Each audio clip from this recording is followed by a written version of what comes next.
आप सुन रहे हैं कमल मुर्मू ऑफिशियल।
कमल मुर्मू ऑफिशियल।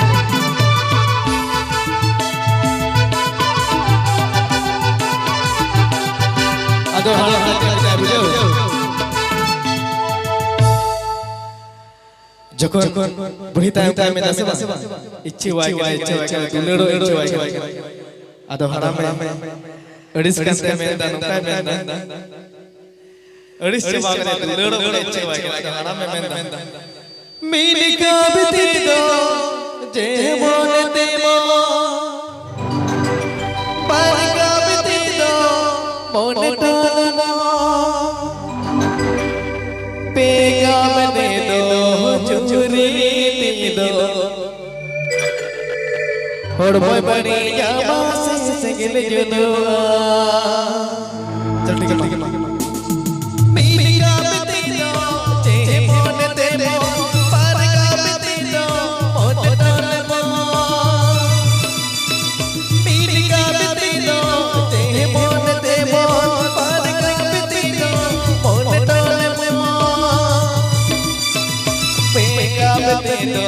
चुचुरी नीति दो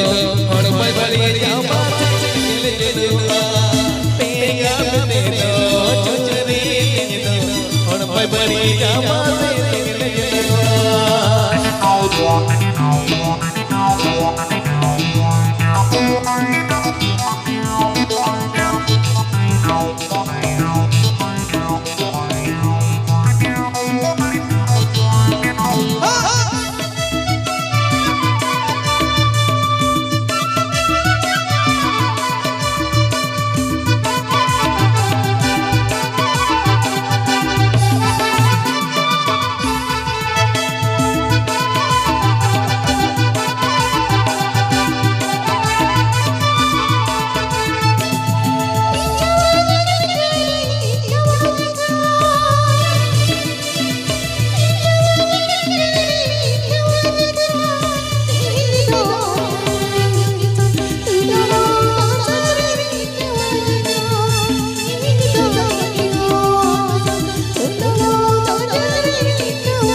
आप सुन रहे हैं